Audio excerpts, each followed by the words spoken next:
here to make a new type of news. New insights, new styles, and new topics every day. We are News Generation. Making news just for you. It's November 17th here in Seoul. I'm Shin-Yun, and you're watching News Generation. Joining me in the studio is Brooke Prince. Hello, nice to see you again. Great to have you back here, Brooke, and Park Ki-hoon. Happy Friday. Happy Friday. Now, both are here to speak on behalf of people in their 20s and 30s. As usual, let's start with our news feed, which covers different hashtags and news items that have been trending on social media over the past 24 hours. Our first story has to do with South Korea's main theme park, Everland, and its iconic panda, Fubao. This 3-year-old baby panda tried escaping from his pen a few days back, and local news outlets described his escape attempt as a rampage. Fubao crossed over his fence and then tried eating the ornamental bamboo sticks. Because of him, visitors had to wait outside the area for an extra 20 to 30 minutes.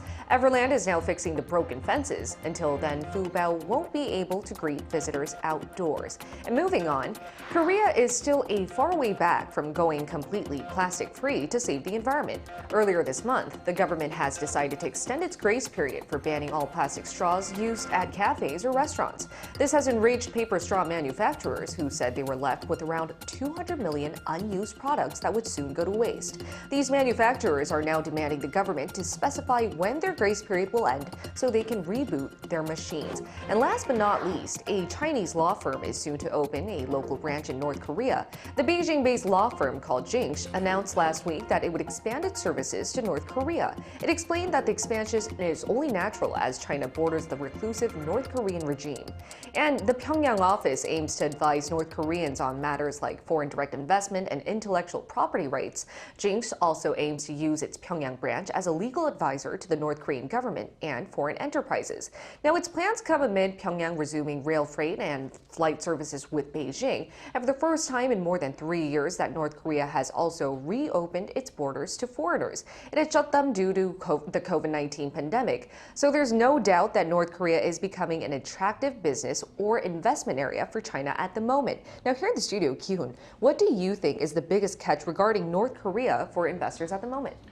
Yeah, just like you said, North Korea is definitely a blue ocean in terms of its abundance of resources and, of course, cheap labor. So obviously, China being its neighboring country has taken this opportunity, China being China. But whereas in South Korea, I don't think South Korea ever saw North Korea as like a trading partner in terms of business. So unless the two Koreas reunite in the near future, maybe they can become, I guess, business partners. But I'm not sure how the China and North Korea relations will directly help the global market as of now. But I mean, if it does look positive moving forward, I may invest in North Korea one day. Who knows? Who knows? It'll take a long time, but who knows? And these hypotheticals, I often say with my friends as well, if we ever unite with South and North ever reunites, I think, as you mentioned, the cheap labor and the blue ocean can pose a really good opportunity for people to actually start a business there. That's right. But then that, as I mentioned before, it's going to be way down into the future. But at the moment, China is using this opportunity, right? What do you think about that? Well, I think North Korea is an appealing option to Chinese investors because obviously the geographical proximity, there's a lack of competition, and there have also been changes to the foreign investment law that have made investment more attractive.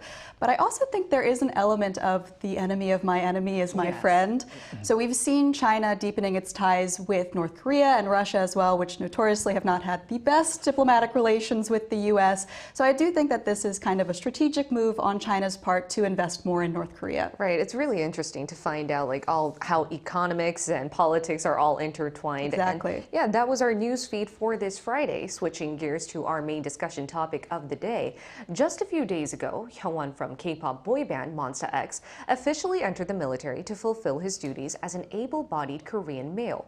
Here in Korea, all men aged between 18 and 35 must serve at least 18 months as part of their mandatory military service.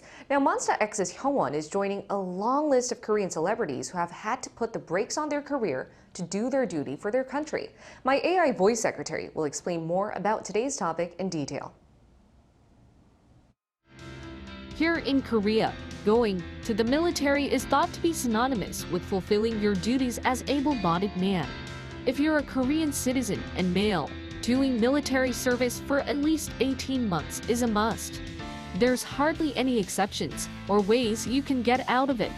The only ways out are if you have a physical disorder or a handicap, or if you're considered a valuable arts and sports asset recognized by the Culture, Sports and Tourism Ministry, such as by winning a gold medal at the Asian Games, medal at the Olympics, or a Grand Prix at certain music competitions. Ever since BTS has shaken up the global pop industry, there has been a rising debate as to whether a pop star could qualify for this exemption standard. Many lawmakers have pointed to this dilemma as well, whether it's the best idea to send to the military a popular cultural asset like K-pop stars or actors that bring in astronomical amounts of money and promote their artistic or musical talent globally. And recently, Chairman of the Innovation Committee of the ruling People Power Party, Lee Yo-han, specifically pointed to how BTS should have been exempt. As of now, 3 of the 7 members have been enlisted, and that's Jin, Suga, and JHope. And this specific lawmaker lauded BTS for promoting K-culture and the country's national image around the world.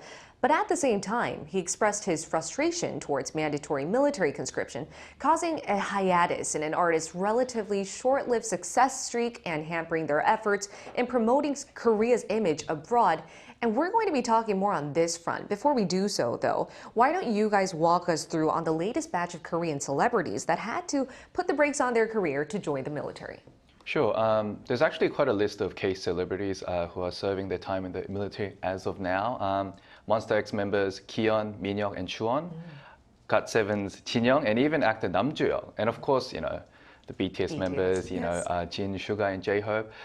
But I just want to say there has been a slight change in Korean male celebrities' attitudes towards enlisting in the army compared to the past.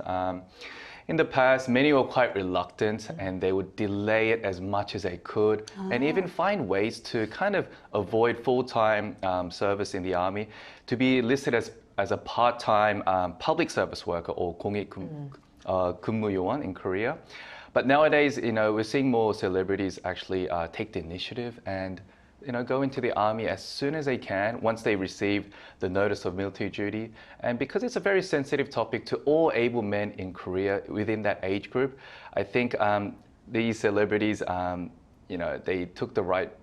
made the right decision. And also, image is a big factor, whether they make it or break it. So I think it not only does it appeal to a lot of women fans out there, but also for men. Exactly. They will have, I guess, a better image towards men as well. Oh, and didn't we talk about this when we talked about Steve Yu, remember? We did, yeah. You were a big fan, but then once he decided not to go to the military by suddenly becoming a U.S. citizen, that caused a lot of controversy here in the country. And as Kyun mentioned, celebrities all have to live with a great reputation in order for their success streak to keep on going. But I do think this is a relatively unique concept here in Korea. So I'm curious as to how American fans or Western fans are viewing Korean celebrities joining the military. Well, we've already talked about a lot of K-pop artists, but for me, someone that I was kind of waiting with bated breath to see if they would go or not was Faker from T1 for any League of Legends fans out there. And recently he was exempted because of the winning the Asian Games. So a lot of people were wondering, well, if that leads to an exemption, BTS, they were nominated for Grammys. How come they weren't exempted?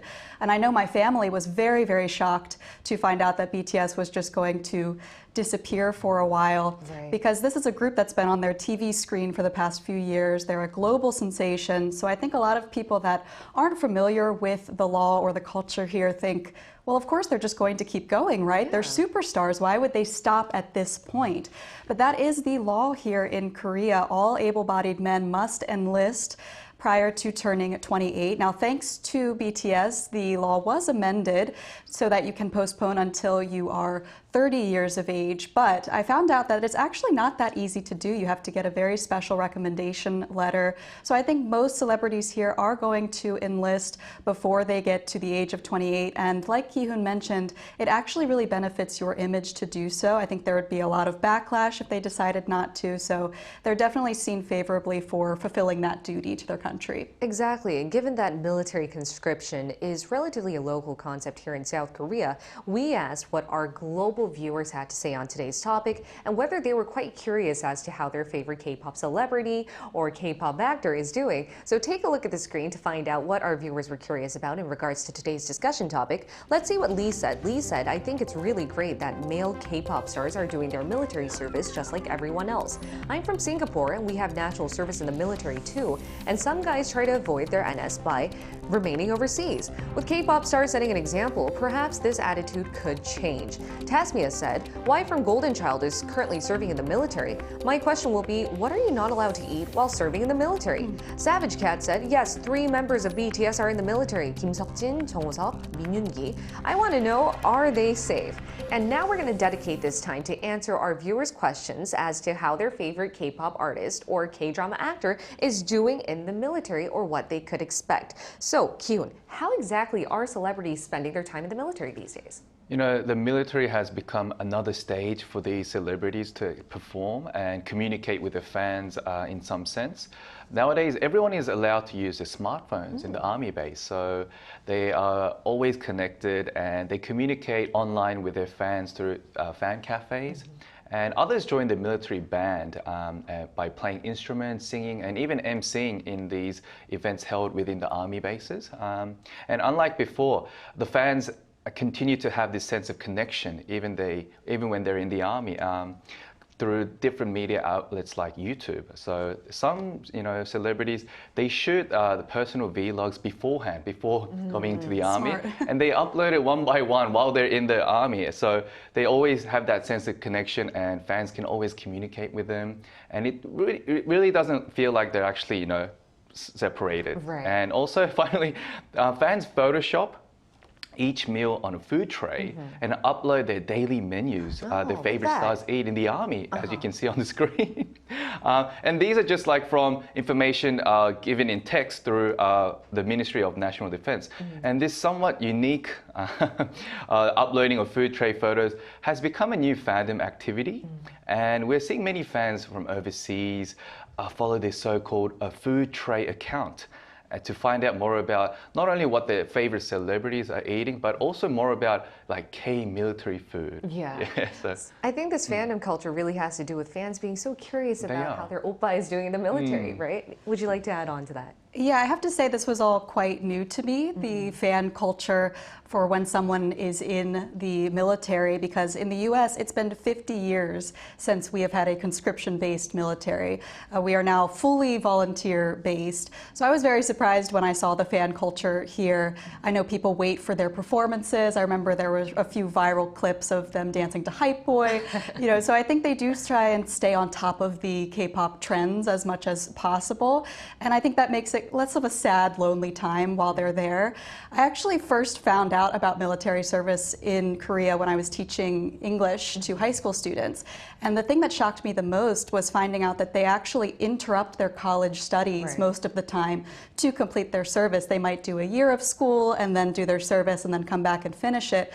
And in the US, we kind of glorify the college days, the college experience. So it kind of hurt my heart a little bit to find out that they would have to stop that in order to do something that wasn't really their choice. So I think for both ordinary people, ordinary students, and for celebrities, it kind of feels like you're put on pause. But I'm very glad to hear that there are some efforts being made to improve the connection to the outside world so they don't feel so isolated. Exactly, that's a very good point. And speaking of that pause, we're now going to find out how Korean celebrities, their mandatory military enlistment could affect their career and how in the long run it can actually shape the Korean pop or entertainment fandom culture, especially to those abroad. We'll include an expert in our talks to hear her own insights.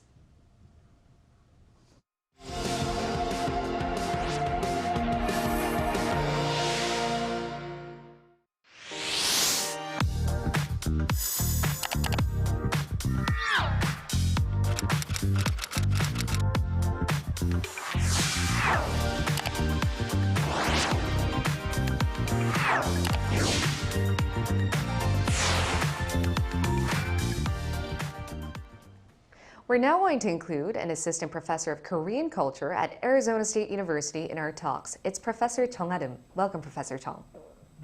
Hi, thank you for having me today. All right, Professor Tong, I'd like to ask you the first question.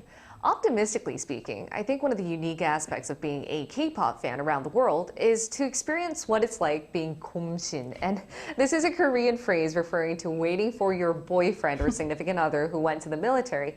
And I would like to ask, how has Korea's mandatory military service affected K-pop and K-drama fandom culture, especially among foreign fans? Yes, that is a very optimistic way of putting it. I don't know if I would call it a perk, but yes, due to K-pop's and K-drama's global popularity, now more and more fans are aware of Korea's mandatory military service. And this means that there's now a significantly larger number of fans who are paying attention to the geopolitical conditions surrounding the Korean peninsula. And by paying attention to these issues, this can actually contribute to foreign fans having a kind of global awareness towards other cultures as well. Hi, Professor. I have another question for you. So how do you think mandatory military service affects the artist-fan relationship in particular? And also, how does it affect an artist's career? In many ways, I think it might affect the artist more than the fans, because being at a certain age, or actually just being young, could be very important for an artist's career. And so by enlisting in the military for almost 2 years, you're putting your career at hold at a very critical time. So I would imagine that these artists would have some kind of pressure while they're serving in the military. And regarding artist-fan relationships, like Hyun mentioned, there are actually many artists who would film vlogs or some kind of content before serving so that they can surprise their fans once in a while. And also many fans perform activities to cheer and support their favorite artists. Like there are social media accounts and websites that count the days until they are discharged. There are fan accounts that upload the menus of their daily meals. And also I've also seen smartphone apps where you can actually send letters to these artists while they're serving in the military. Professor Chung, on a different note, then where do you stand on the issue of exempting some K-pop artists or celebrities from mandatory military service? So currently, like you said, athletes or artists who have seen to promote some kind of national prestige can be exempted from the military. But currently, K-pop doesn't have a concrete or objective standard to measure this kind of prestige that they're bringing. And personally, I do think that K-pop artists bring a large impact, similar prestige through their global popularity. But unless we find some way to measure this kind of prestige, I don't really see K-pop artists getting exempted from the military anytime soon. Some might say that maybe winning a Grammy or some kind of international award could suffice, but then many others could argue that, well, if we put some importance or weight on just one particular award, that could also be problematic, because then that means K-pop is seeking validation from the West, and I think we're kind of way past that. So I think we still have much to discuss about this kind of matter. Professor Jung, before I let you go, I have one more question. What do you think about, there's a lot of controversy on the domestic front as to whether celebrities are receiving special treatment. Like for entertainment agencies, it's always best that they don't have a hiatus. As we mentioned before, they should always be interacting with fans. So recently, BTS's JHope was canceled from attending like a cooking contest where he would MC. But then people said, is that special treatment? Should an entertainer or a K-pop artist be able to do that type of activity while in the military? What are your thoughts on that? Do you think that's an extension of K-pop fans and artists interacting, or should we just scrap that as a whole? That's a very interesting question. I'm actually not sure. But I think there's also this idea of fairness and also fulfilling one's responsibility as a Korean national in Korean society, which is very important. So if Korean celebrities are receiving some kind of special treatment in the military, that could also create a lot of controversy. It's all about fairness at the end of the day. And it's such a complicated issue that we still need to have a lot more discussions on. But thank you so much, Professor Jung. It was a pleasure talking to you today. Thank you for having me today. Thank you. Thank you. And I think the whole aspect of today's discussion has to do with it being a whole year and a half. A year and a half is definitely a long time for fans to wait for their favorite K-pop celebrities or K-actors to come back on screen. But it's the law here in Korea. Officials are well aware that not just celebrities, but all able-bodied Korean men are committing their prime years of their life for the country. And that's why they've been trying to improve their conditions. So what are some efforts that we've seen so far made on this front? The service period has definitely reduced to 18 months, where it used to be almost like 3 years a long time ago. And also, the monthly wage is steadily increasing. So I heard like when my dad went to the army, he obviously didn't receive any money. And even on top of that, the barracks, the military barracks where everyone just uses as a community center, it's become so much more comfortable. They have air conditioning, air purifiers. They used to not have air conditioning? No, nothing. Oh, no. And even bidet. They have like these special, not special, like high-class toilets. Yeah. So I mean, like what I heard from my dad, he would always say, back in the day, we had it so much harder. You guys walk have it uphill both easy. ways. Yeah, exactly. Yeah. But now I think it's become so much more soldier-friendly in some sense. Yeah, they're trying to improve living conditions for soldiers. What about you? Well, I mentioned earlier that I was a little worried about my students going into the military service, but I do think that they probably gained a lot of positive things from the experience because the military does try to instill things like self-sufficiency, teamwork, self-development. So I think if you go into it with that mindset of wanting to grow from it, you will get rewarded. I know that Chinese Taemin, in his first interview when he got out of the military, he actually had very positive things to say about the experience. He said that even though it was difficult to be away from his fans and everything, he learned a lot and he learned the ways of life. He became a stronger person. So I do think there are positives, but I've enjoyed the discussion today and I'm curious to see what changes might come down the road in terms of mandatory military service. Exactly. This is an issue that we'll continue discussions on, but in the meantime, we'll be here every day from 9:30 to 10 a.m. Korea time, bringing you more topics young people are talking about. Special thanks to Brooke Prince. Thank you. I had a great time. Awesome. And Park Ki-hoon. It's always a pleasure. All right. And thank you everyone for watching. We'll see you next week. We are News Generation.